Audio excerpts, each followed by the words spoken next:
Même si la production africaine de pétrole a augmenté au cours des 20 dernières années, 3,5 fois contre 1,6 fois au niveau mondial, les gisements demeurent toujours sous-exploités et des réserves restent encore à découvrir. L'Afrique dispose globalement d'un potentiel de ressources naturelles encore inexploitées. Diamants, or, uranium, bauxite, cuivre, cobalt, coltan, gaz. Il faut aussi et surtout compter avec le golfe de Guinée, qui se présente aujourd'hui comme le centre d'intérêt des pays à la recherche de la sécurité énergétique dont font partie la France et les États-Unis. Le golfe de Guinée dispose d'un des plus grands gisements sous-marins de pétrole connus au monde. Avec 24 milliards de barils de réserves de pétrole prouvées, cette partie du continent qui est la synthèse de l'Afrique centrale et de l'Afrique occidentale est de loin la première région pétrolière africaine avec des pays comme le Nigeria, l'Angola et la Guinée équatoriale qui figurent au peloton de tête des pays producteurs de pétrole du continent. Avec une production de 4,5 milliards de barils par jour, le golfe de Guinée est devenu une région des plus prometteuses, renfermant du pétrole brut de qualité, facile à raffiner.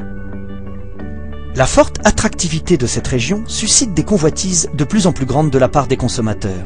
Les Européens, qui ont une influence traditionnelle, les Américains, qui entendent s'y positionner solidement et durablement, sans oublier les Chinois, qui sont en embuscade.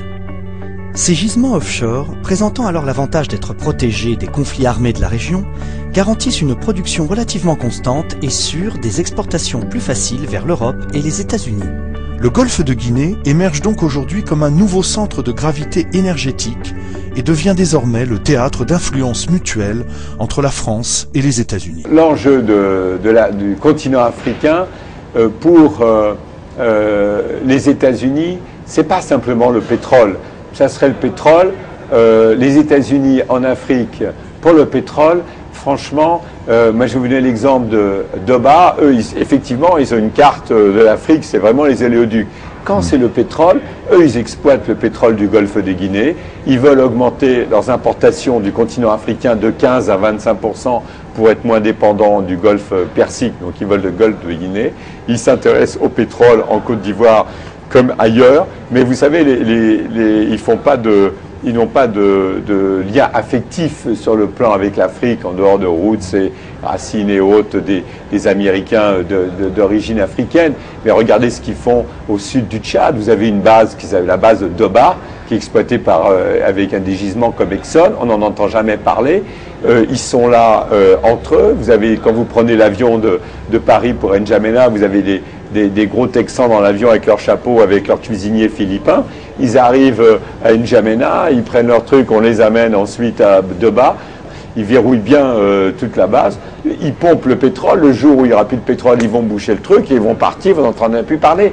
C'est pas simplement le pétrole pour les Américains en Afrique, c'est la lutte contre le terrorisme dans le Sahel. S'ils peuvent s'installer en Côte d'Ivoire, c'est plus facile d'avoir, compte tenu des infrastructures qu'il y a en Côte d'Ivoire, de s'installer à Bouaké, à Bouaké ou à Yamoussoukro. C'est aussi la question du dernier poumon vert, le deuxième forêt pluviale dans le monde, c'est l'ensemble des forêts du bassin du Congo.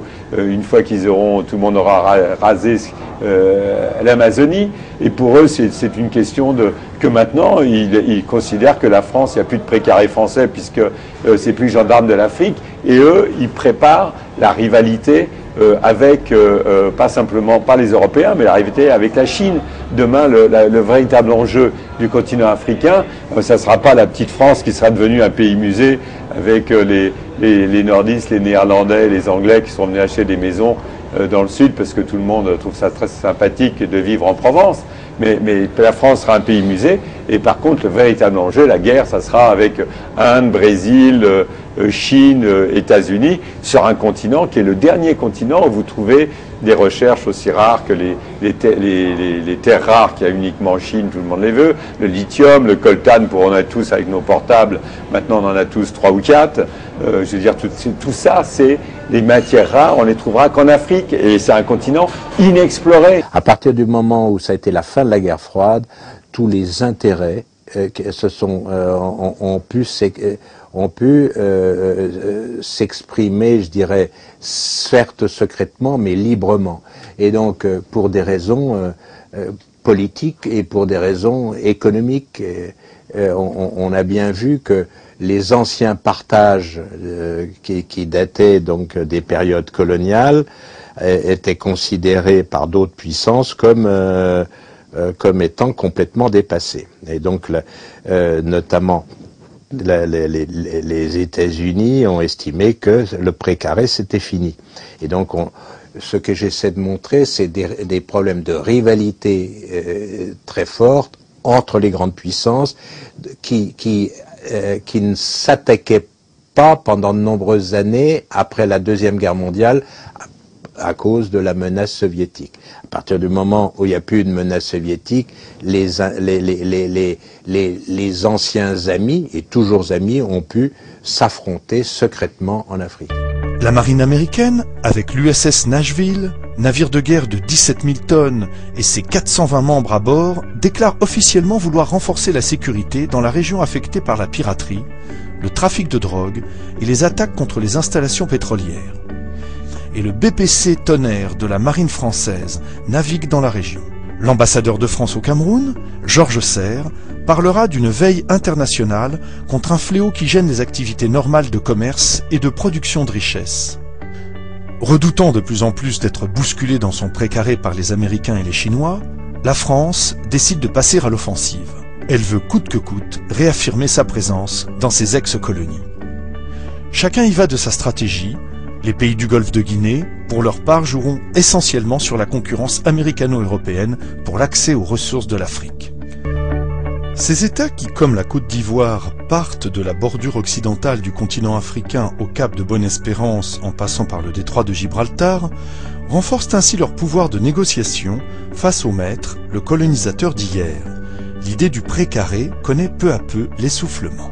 La France, en fait, quelque part fait croire qu'elle est encore à la manœuvre, qu'elle a encore la capacité d'influer sur telle et telle évolution démocratique en Afrique. Mais on voit bien qu'à mon avis, c'est un leurre. La France n'a plus les moyens réellement d'avoir cette relation paternaliste ou cette relation de rapport de pouvoir avec l'Afrique. Je veux dire, l'Afrique se mondialise beaucoup plus vite que la France. Et on l'a vu, que ce soit la situation en Côte d'Ivoire ou la situation au Gabon ou ailleurs, très franchement, beaucoup d'Africains pensent que c'est la France qui décide de tout, mais c'est un leurre. Souvent, c'est plutôt inversé. À mon avis, par exemple, on l'a vu avec quelqu'un comme le président gabonais Omar Bongo. Dans la première période, c'est vrai qu'il a été installé par la France. Il ne n'y est pas, d'ailleurs, après il a pris la succession de Léon Mba. Mais en fait, dans la deuxième période, on a vu, à mon avis, on n'était plus du tout dans la France-Afrique, mais plutôt dans l'Afrique-France. Et c'était Omar Bongo qui, parfois, instrumentalisait, choisissait les ministres de la coopération, choisissait un tel et un tel. Et on a plutôt vu des personnalités françaises aux ordres de quelqu'un, d'Omar Bongo. C'était totalement inversé. Même chose en Côte d'Ivoire. Si la France était si puissante en Côte d'Ivoire, en 2002, on ne serait pas se trouvé dans cette situation complètement ubuesque de troupes françaises coupant le pays en deux et ne choisissant pas vraiment ni d'un côté ni de l'autre, restant un petit peu entre les deux, ne soutenant pas complètement Laurent Gbagbo contre les rebelles du Nord, mais en même temps coupant le pays en deux. La France aurait dû, à un moment donné, soit il considérait que Laurent Gbagbo était légitime, à ce moment-là, il donnait les moyens à Laurent Gbagbo de se défendre contre la rébellion, soit il n'intervenait pas, mais de rester au nom, soi-disant, pour pas que les Ivoiriens s'entretuent, venir en tant que force impartiale entre deux et à installer un état de fait. Et c'est la montre à quel point la France perd finalement son savoir-faire, sa connaissance qu'elle avait de la Côte d'Ivoire, qui était sa vitrine. Et on l'a vu au moment du coup d'État de 1999, quand le coup d'État contre Henri Conan Bédier, mais on l'a vu à plusieurs reprises comment la France se trouve entre deux et ne veut pas vraiment choisir, mais c'est aussi très souvent des bisbilles ou des problèmes franco-français entre l'Élysée, le Quai d'Orsay ou un certain nombre de réseaux. Et en fait, où il n'y a pas, après une période qu'on peut, on peut critiquer au niveau du fait, parce que la période de Jacques Foccart, on peut la critiquer dans le sens où finalement c'était quand même la priorité au patriotisme français et quelque part, comme c'était la guerre froide, un peu une négation de ce qu'était réellement l'Afrique. Mais en même temps, dans la période qui a suivi maintenant, on voit bien que c'est un peu cafouilleux, chaotique. On ne voit pas de vision. On n'a pas vu une France qui allait au-devant des nouvelles générations d'Africains, qui est restée un petit peu comme ça, comme un gros bateau, en même temps un petit peu dans une France-Afrique de réseau, sans définir une véritable nouvelle politique et qui n'a pas su gérer ses relations avec des nouvelles personnalités comme Laurent Gbagbo en Côte d'Ivoire, mais ça s'est vu aussi dans un certain nombre de pays, n'a pas su et rester en même temps scotché à un certain nombre de dirigeants africains de l'ancienne période qu'elle avait coopté dans la première période et n'a pas su non plus laisser parfois la démocratie se faire en se retirant complètement, en laissant croire qu'elle avait encore à la manœuvre.